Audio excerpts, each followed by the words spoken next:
What's going on, guys? It's the Western Nomad. Welcome back to my great Pacific Northwest road trip. We're going all over the great state of Idaho, and in this episode, we're exploring the beautiful Coeur d'Alene, Idaho. This is where the rich and powerful want a vacation. Kim Kardashian, Mark Wahlberg, George Clooney, Matthew McConaughey, they all have homes out here, so I don't know. The best way to describe this is basically it's the Lake Tahoe of Idaho. So we're going to dive into this beautiful lake resort town and see what's going on with Coeur d'Alene, Idaho. This is my first time in Coeur d'Alene, Idaho. I didn't really know what to expect. And, driving in, it was pretty nondescript. I didn't necessarily see this big lake. But then, you start walking around and the place starts revealing its beauty and charm. This is one of the fastest growing cities in America right now. And like many cities, when the pandemic hit, people fled the cities and they want the more rural, pastoral, rustic lake life. So a lot of people came here. And, depending on who you ask, this is an expensive place or not. Most people would probably agree that this has been priced out for the average working American. But looking up some median home prices, I saw a range anywhere from $450,000 to $600,000. So that's still a lot better than Jackson Hole or Aspen. So why are you here?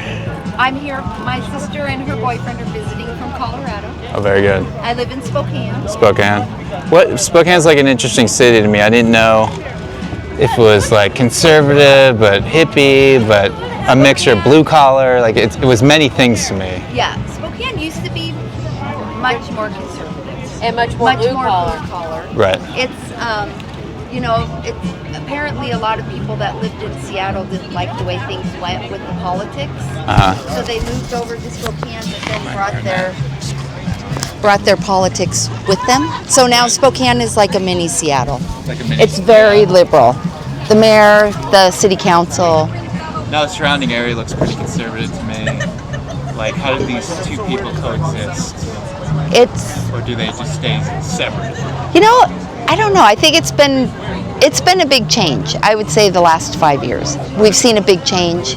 A big change with the homeless and the drug problems, the drug use. I drive through downtown every day on my way to work, to and from, so I've seen the changes, and downtown is tough. Yeah, it's a little rough. It's rough. But it's a beautiful city. It's beautiful, and the downtown is so cute, and the park is amazing. I work right on the river there, and I used to love to walk that every day.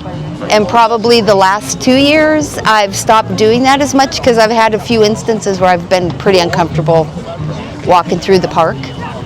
So where would you, if you moved, where would you go? I'd love to. The Coeur d'Alene's awesome. If I were able to move anywhere, I'd probably move back to Colorado. Back to Colorado. Yeah. I mean, I love Spokane. I do. We were born there. We have lots of family there. What do you miss about Colorado? Well, we were talking about that. It's kind of the same thing. Golden is not the same city we grew up in.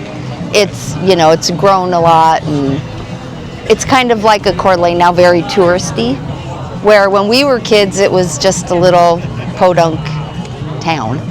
So, what made you decide to move to Spokane? Well, my sister, our mom moved from Colorado to Spokane to be close to her siblings, and then my sister and nephew moved out, and then I ended up moving out. We just kind of migrated back, and now she's back in Colorado. Our mom passed, and so now it's me. We have a big family though, so that's another draw. That's a big draw.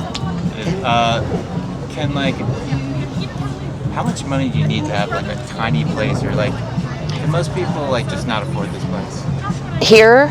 Yeah. It's just for the median income is super high here, super high. I mean, it's much higher than Spokane. In the suburbs surrounding Coeur d'Alene, can you find something? You could. I think you can in the older areas. It's kind of one of those things where you buy the cruddy house in the nice neighborhood, and if you're able to do that, or you can envision what it would look like, but I look at where people are moving across the country and why, and Idaho right now is very popular, especially for Californians, Coloradans, Texans, especially, coming from Colorado has just gotten unbelievably expensive to live in, and it's forcing a lot of people out. It's become crowded. You need permits for your favorite hiking spots. And, people are going out to Montana and Idaho because they're sick of that. They want to experience the outdoors without sitting on I-70 for hours, and this isn't a bad option. And if you can deal with the conservative politics, then I think this is a good option for you. And I understand why people are moving to these places.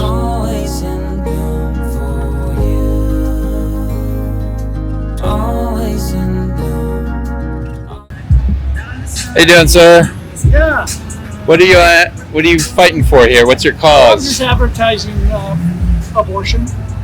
Okay. If abortion's so good, why can't we look at it, right? Exactly. Exactly. Is Coeur d'Alene just gone all blue now? Was it once red? Well, I'm from California. I was born in San Francisco, raised in San Jose. Yeah.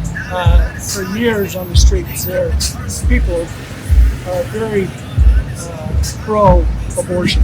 Yeah. And here we find people a lot more conservative, which is good. Even in this resort town here, with all these people There's a coming. few that flip the finger. Right. Just shows their intelligence. What do you not like about this place? What do I like about that? What do you not like about Coeur d'Alene? Oh gosh, I don't know if there's anything I don't like about it. It's really that great. I live in Rathrum. Okay, that's. So it gets a little colder there. And where's that? Oh, it's about 20 minutes. Well, as you can see, the conservative mindset's alive and well here in Coeur d'Alene, Idaho. And one of the things I notice, and many people notice, especially when they walk downtown, is they go, "Where's the homelessness? Where's the drugs? Where's the crime?" It's a very clean, safe town. And a lot of these towns in Idaho, including Boise, they're just like stepping back in time, to a cleaner, better place. And, it's just rare to find cities like these today. And you won't find it on the East Coast. You won't find anything like this on the West Coast, really. You can only find towns like this in isolated parts of the country. And people are flocking here for a reason. And, if you're coming from Oregon, Washington, Northern California, this isn't too far out of the way to relocate. And, I can see why people love this area. It really is like the ultimate lake summer spot. And, as you can see here, people are doing, every water activity imaginable, paddleboarding, jet skiing, fishing, cliff diving. It's really a cool place, and I only spent a couple hours here, so I would love to come back and explore Coeur d'Alene more. And then what is our state flower? The syringa. Sorry guys. It is the syringa, which is also a really great sushi place off 4th Street. Definitely recommend. And then what is our state fish? It's the trout. What kind of, not the rainbow trout.